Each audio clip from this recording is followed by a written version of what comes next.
ආයුබෝවන් සහෘදයතුමනි මිඩිස්කෝප් නාලිකාව තුළ අපි කතා කරන්නේ මේ ලෝකයේ ඉන්න සියලුම සත්වයන් අතරින් මිනිසා සතුවම පමණක් තියෙන ඊටාම සුවිශේෂී වූ කාරණාවක් පිළිබඳව.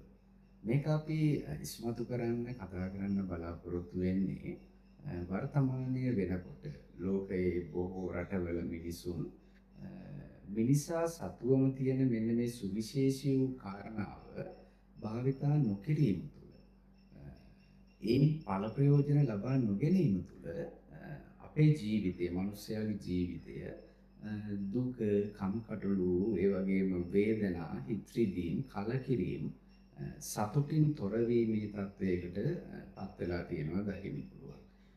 ඉතින් මෙන්න මේකට හේතුවක් මේ කාරණාවමයි.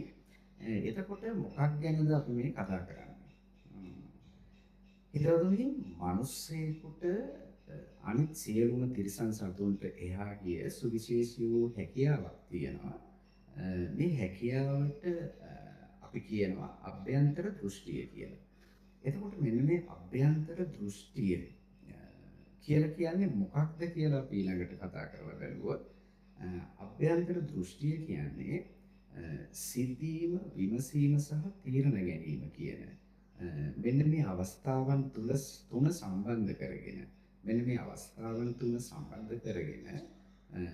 මිනිසා සතුව ඇති මිනිසාට පමණක් පිහිටන සුවිශේෂී වූ ප්‍රඥාව. එතකොට මෙන්න මේ ප්‍රඥාව එහෙම නැත්නම් බුද්ධිය මිනිසා සතුව තියෙන මේ බුද්ධියේ ස්වභාවය තමයි මිනිසයාගේ සිතීම, විමසීම, තීරණ ගැනීම කියන මෙන්න මේ සුවිශේෂී වූ අවස්ථාවන් තුනට මිනිසයාට එළඹෙන්නට පුළුවන්කම තියෙනවා. මෙන්න මේ අවස්ථාවන් තුනෙන් ප්‍රයෝජන ගන්නට මිනිසයාට පුළුවන්කම තියෙනවා. හැබැයි අපි ඒකෙන් ප්‍රයෝජන ගන්නවද නැද්ද කියන එක තමයි මෙතන වැදගත්ම කාරණාව වෙන්නේ.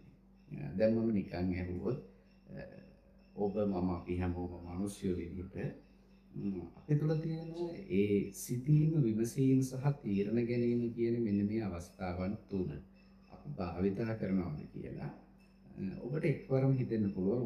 මම මගේ ජීවිතයේ ප්‍රශ්නවලදී, ගැටලුවලදී, ඒ වගේම අභියෝගයන් වලදී, ඒ වගේම අරමුණු වලදී මම හිතනවා, විමසනවා, තීරණ ගන්නවා කියලා. නෑ. ඊට එහා ගිය ලොකු කාරණාවක් මේක. ඒ නිසාම තමයි අපි මේක කතා කරන්නේ. ඉතින් මෙතනදී අපි ඒ නිසාම තමයි ඉලක්ක කරන්නේ මේ අභ්‍යන්තර දෘෂ්ටිය වර්ධනය කර ගැනීම වෙනුවෙන් තමයි ඔබ අපි මේ විදිහට මේ මිඩිස්කෝප් කියන නාලිකාව තුලදී මේ සම්බන්ධව කතා කරන්නේ. ඒ නිසා ඔයාලට ඉතාම වටිනවා, වැදගත් වෙනවා මේ වැඩසටහනත් එක්ක එකතු වෙන එක, සම්බන්ධ වෙන එක, අපේ මේ අදහස් දැක්වීමත් එක්ක එකතු වෙන එක. එතකොට අපි දැන් සාකච්ඡා කරලා බලමු අපි සතුව තියෙන මේ සිතීම, විමසීම සහ තීරණ ගැනීම කියන වෙන්නේ අවස්ථාවන් තුනට. මෙන්න මේ අවස්ථාවන් තුන, මෙන්න මේ ලක්ෂණයන් තුන, මෙන්න මේ හැකියාවන් තුලින් අපි ප්‍රයෝජන ගන්නවද? එහෙම නැත්නම් කෙටියෙන්ම කියනවා නම් අපි බුද්ධියෙන් ප්‍රයෝජන ගන්නවා කියලා. ඒක අපිට කතා කරන්න ලේසිම තැන තමයි ඔබ ඉපදිච්ච ගමන. එතකොට ඔබ ඉපදුනාට පස්සේ ඔබ නිමල් වෙන්න පුළුවන්, කමල් වෙන්න පුළුවන්. එහෙම නැත්නම් අපි කියනවා නිමල වෙන්න පුළුවන්, කමල වෙන්න පුළුවන්. ස්ත්‍රී වුණත් පුරුෂ වුණත් ඔබ මේ ලෝකෙට ඉපදුනාට පස්සේදී මිනිස්සෙක් විදිහට, ස්ත්‍රියක් හෝ පුරුෂයෙක් විදිහට ඉපදුනාට පස්සේදී ඔබට නමක් හිමි වෙනවා. එතකොට මේ ඔබට හිමි වෙච්ච නම ඔබ විසින් යොදාගත්ත නමක් නෙමෙයි. ඊළඟට මේ ලෝකේ බොහෝ රටවල ඊට අමතරව හිමි වෙනවා ඕනම මිනිස්සෙකුට ජාතියක්, ඒ වගේම ආගමක්.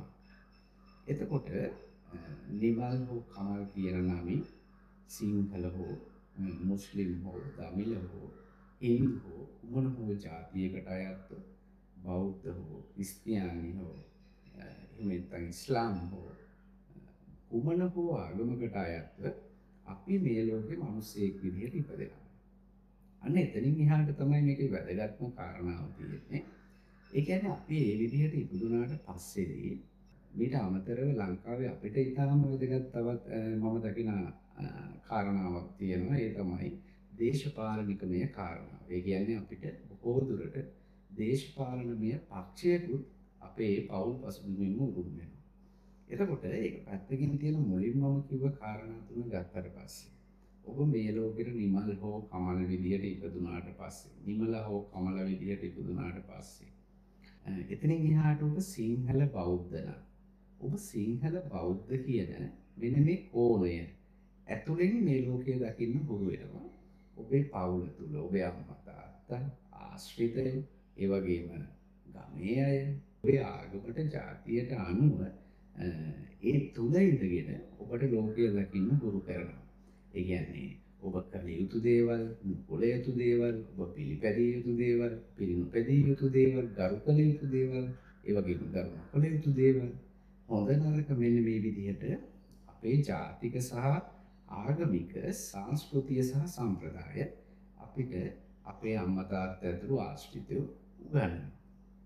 ඒ වගේම තමයි ඔබ ක්‍රිස්තියානි වුණොත් මුස්ලිම් වුණොත් ඒ ආගමට අදාළව ඒ අදාළේ ජාතියට අදාළව ඔබට අවශ්‍ය ඒ සංස්කෘතිය ඒ වගේම සම්ප්‍රදාය ඔබට උගන්වනවා. එතකොට ඒ අනුව ඔබ මේ ලෝකය දකින්නට හුරු වෙනවා. එහෙම මම මෙන්න මේ ටික කිව්වේ ඔබ මේ වෙනකොට මම මේ කතා කරන අවස්ථාව වෙද්දී ඔබ මේ වැඩසටහන නරඹන අවස්ථාව වෙද්දී ඔබ එක්ක සිංහල බෞද්ධ කියන කෝණයෙන් මේ ලෝකය දකින්න සහ මේ ලෝකයේ තුල ක්‍රියා කරන පුද්ගලයෙක් වෙන්න පුළුවන්. එහෙම නැත්නම් හින්දු ද්‍රවිඩ කියන මෙන්න මේ කෝණයෙන් එහෙම නැත්නම් මුස්ලිම් ක්‍රිස්තියානි මේ කුමන හෝ ආගමික ජාතික කෝණයකින් මේ ලෝකයේ දෙස බලන කෙනෙක් වෙන්න පුළුවන්. එතකොට මෙන්න මේ බැලීම වරදක් හෝ නොකළ යුතු දෙයක් කියලා කියනව නෙමෙයිම හැබැයි මේ තුල අපිට ලොකු හානියක් සිද්ධ වෙනවා. හොඳක් සිද්ධ වෙනවා වගේම හානියක් සිද්ධ වෙනවා. ඒ ගැන අපි කතා කරන්නට කලින් කතා කළ යුතු තැනක් තමයි අපි මුලින් ආරම්භ කරපු තැන. ඒ තමයි අපි මේ සිතීම, විමසීම, තීරණ ගැනීම මගහැරෙන්නේ කොතනින්ද කියන එක. ඒ කියන්නේ ඔබ බලන්න ඔබේ නම ඔබට අනුන්ගෙන් හිමි වුණා වගේම ඔබේ ජාතිය ඔබට අනුන්ගෙන් හිමි වුණා වගේම ඔබේ ආගම ඔබට අනුන්ගෙන් හිමි වුණා වගේම සංස්කෘතිය සම්ප්‍රදාය ඒ අනුව ඔබට උරුම වුණා වගේම ඔබේ ජීවිතයේ බොහෝ අවස්ථාවලදී ඔබට උදා වන ප්‍රශ්නවලදී ගැටලුවලදී අභියෝගවලදී අරමුණුවලදී ඔබ යොදාගන්න ඉලක්කවලදී මෙන්න මේ හැම දෙයකදීම මීට කලින් කවුරු හරි කෙනෙක් කරපු කවුරු හරි කෙනෙක් කියලා දුන්න යම් දෙයක් තමයි ඔබ ඔබේ හිතීමේ විමසීමේ තීරණ ගැනීමේ ශක්තිය පාවිච්චි කරලා ඔබ විසින් ඉගෙනගෙන එහෙම නැත්නම් අත්හදා බලලා එහෙම නැත්නම් අධ්‍යයනය කරලා එහෙම නැත්නම් පුහුණු කරලා ඔබ මේ වෙනකොට ක්‍රියාත්මක කරන්නේ ඔබේ ජීවිතේ ප්‍රශ්නයක් ආපු වෙලාවට ඒකට පිළිතුරු සොයන්නේ. එහෙම නැත්නම් දැන් ඔබ දන්නවා කෙනෙකුගේ ජීවිතයේ ප්‍රශ්නයක් ආවම කෙනෙක් සියදිවි හානි කරගන්න පුළුවන්. ඔව් ඒ තීරණයට යන්නේ මීට කලින් මේ ලෝකයේ අය ප්‍රශ්නවලදී සියදිවි හානි කරගත්තා කියන මෙන්න මේ සාධකය මෙන්න මේ හේතුව අනුගමනය කරලා. ඊළඟට කෙනෙකුගේ අතට මුදල් ටිකක් ආවට පස්සේ ව්‍යාපාරයක් පටන් ගන්න පුළුවන්. එහෙමනම් එතනට යන්නේ මිනිස්සේ මුදල් අතට ආපුවාම ව්‍යාපාර වලට පෙළඹිලා දියුණු වෙන්න පුළුවන් කියන එක මේ ලෝකයේ තුලින් ඔබ දැකලා තියෙන නිසා. ඊළඟට අපි සාමාන්‍යයෙන් හිතලා බලමු. ඔබ අධ්‍යාපනය හදාරන්නේ ඒක ඔබට මීට කලින් කෙනෙක් විසින් කරලා ඒක ඔබට හුරු කරලා තියෙන නිසා ඔබ ඒ අනුගමනය කරන නිසා. මේ විදිහට ඔබ හිතලා බලනකොට පැහැදිලි. අපි කන බොන දේවල්, අපි අඳින පළඳින දේවල්, ඒ වගේම අපි දරන මතයන්, දේශපාලනික මතයන් වෙන්න පුළුවන්, ආගමික මතයන් වෙන්න පුළුවන්. එතකොට ඊට අමතරව ජීවිතේ ප්‍රශ්න ගැටළු වලදී හිතන විදිහ, ඒ වගේම අපේ ජීවිතේ අරමුණක් තියාගන්නේ. දැන් නිකමට බලන්න පුංචි කාලේ පුංචි දරුවෙක්ගෙන් අපි අහුවොත් එහෙම පුතේ දුවේ ඔයා ලොකු වුණාම කවුරු වෙන්නද කැමති? අපි එහෙම අහුවට පස්සේදී ඒ පුංචි දරුවෝ අපිත් පුංචි කාලේ කියන දෙයක් තමයි ඩොක්ටර් කෙනෙක්, ඉංජිනේර කෙනෙක්, එහෙම නැත්නම් පයිලට් කෙනෙක්. නේද? එහෙම නැත්තම් ගුරුවරයෙක් ඔය අතරේ සමහරු ඉතින් අම්මා කෙනෙක් වෙන්න, තාත්තා කෙනෙක් වෙන්න, ගොවියෙක් වෙන්න මේ හැම දෙයක්ම බැලුවාම පුංචි කාලේ ඉඳලා අපි අපේ මනසට එහෙම නැත්නම් අපේ මොළයට මීට පෙර කවුරු හෝ විසින් කරපු දේවල් ටිකක් තමයි දාගෙන ඒ ටික තමයි අපි අපේ සිතීම විමසීම තීරණ ගැනීම කියන මෙන්න මේ හැකියාව පාවිච්චි කරලා එය අපි විසින් උකහා ගන්නා වූ ඒ කරුණු කාරණාවන් එහෙම නැත්නම් ඒ සිද්ධි එහෙම නැත්නම් ඒ මූලාශ්‍රයන් පදනම් කරගෙන තමයි අපි අපේ ජීවිතයේ තීරණ ගන්න සහ අපි අපේ ජීවිතය ගොඩනගා ගන්න. මේක බාහිරව අරගෙන බලන්නකෝ. දැන් අපි ඇඳුම් අඳිනවා. අපි ෆැෂන් වලට කැමති. ඒත් අපි විසින් ෆැෂන් එකක් කරලා අඳින එක හරිම අඩුයි. කවුරු හරි විසින් කරපු ෆැෂන් එක අපි අඳිනවා. එතකොට ආභරණ ගත්තත් අපි භාවිතා කරන යාන වාහන ගත්තත් ඔන්න මේ කාරණාවේදී ඔබට ඉතාම පැහැදිලිව මම මේ කියන්නේ මොකක්ද කියන එක පැහැදිලි වෙනවා. ඒ කියන්නේ දැන් අපි වාහනය ගමු. එතකොට අපි හැමෝම වාහන වලට කැමති. අපි වාහනයක් අපිට හිමි කරගන්න එක අපේ අරමුණක් කරගන්න පුළුවන්. වාහනයක් හිමි කරගත්තොත් ඒක අපේ ජයග්‍රහණයක් විදියට හිතන්න පුළුවන්. ඒ වෙනුවෙන් ඔබේ සිතීම, විමසීම සහ තීරණ ගැනීම කියන මේ හැකියාව එහෙම නැත්නම් මේ ප්‍රඥාව ඔබ භාවිතා කරන්න පුළුවන්. හැබැයි වාහනය හදලා තියෙන්නේ ඔබ නෙමෙයි. අනේ වාහනය මුලින්ම මෝටර රථය මුලින්ම නිර්මාණය කරපු පුද්ගලයා. ඔහුගේ සිතීම, විමසීම, තීරණ ගැනීම කියන හැකියාව භාවිතා කරලා සුවිශේෂී වූ නව නිර්මාණයක් සොයා ගැනීමක් කළා. අන්නේ සොයා ගැනීම තමයි මම ඔය කියන ප්‍රඥාව හා සම්බන්ධව වෙච්ච වැදගත්ම කාරණාව. අපි කරන්නේ ඔහු විසින් සොයාගත්තේ අනුගමනය කිරීම, භාවිතා කිරීම.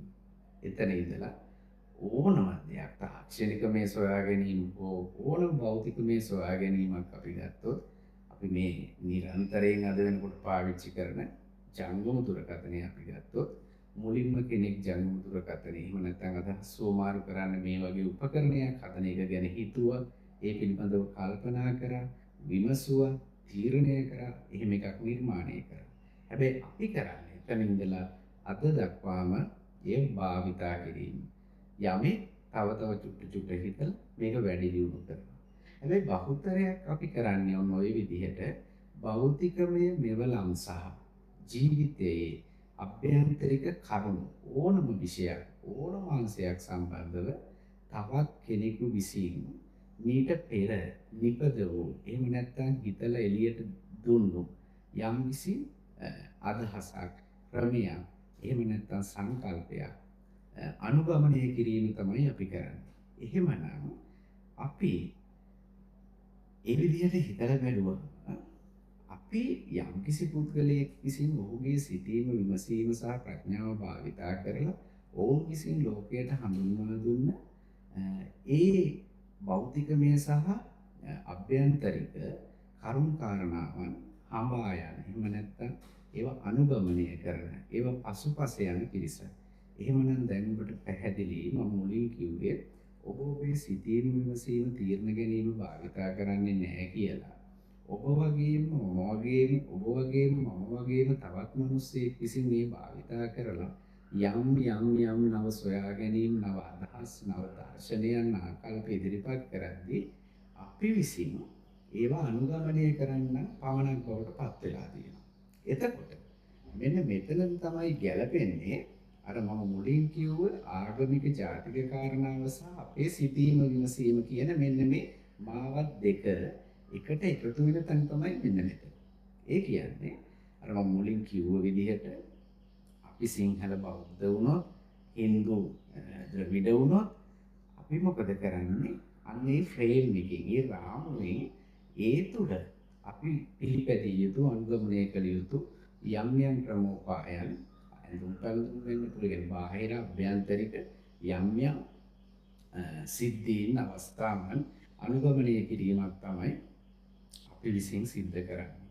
මේකෙන් අපිට වෙන හානිය තමයි ඇත්තටම අපි තුළ ඉන්න ප්‍රඥාවන්තය. ඇත්තටම අපි තුළ ඉන්න දක්ෂයා. ඇත්තටම අපි තුළ ඉන්න ඥානවන්තය යට ගිහිල්ලා එහෙම නැත්නම් එයා සැඟවිලා ලෝකයේ විසින් නම් කරපු කෙනෙක් විදිහට ලෝකයේ විසින් මාවතක් පෙන්නලා අන්නේ මාවතේ ගමන් කරන්නෙක් විදිහට තමයි ඔබ මේ වෙද්දි පසුවන්නේ. අන්න ඒක ඔබට වෙලා තියෙන ලොකු හානියක්. මොකද ඔබවත් මේ අවස්ථාව වෙනකන්වත් නොදන්නව වෙන්න පුළුවන්. ඔබ තුල මොනතරම් ප්‍රඥාවන්තයෙක්, බුද්ධිමතෙක්, ඒ වගේම සිතීමේ, විමසීමේ, තීරණ ගැනීමේ හැකියාව මොනතරම් දුරට තියෙන කෙනෙක්ද කියලා ඔබ හිතන්න උත්සාහ කරලා නැහැ. මොකද ඔබ ෆලෝ කරන්නේ. එහෙම නැත්නම් අනුගමනය කරන්නේ. ඒ නිසා එතකොට මෙන්න මේ සිතීම, විමසීම, තීරණ ගැනීම. එහෙම නැත්නම් මෙන්න මේ අභ්‍යන්තර දෘෂ්ටිය කියන එක අපි එකිනෙකාට වෙනස් වෙන්න පුළුවන්. ඒ කියන්නේ මේක ඇවිල්ලා ඇත්තටම බුදුදහමත් එක්ක එහෙම නැත්නම් බෞද්ධ දර්ශනයත් එක්ක එකට එකතු කරලා කතා කරද්දී ඊටාම පැහැදිලිව කතා කරන්න පුළුවන් කාරණාවක්.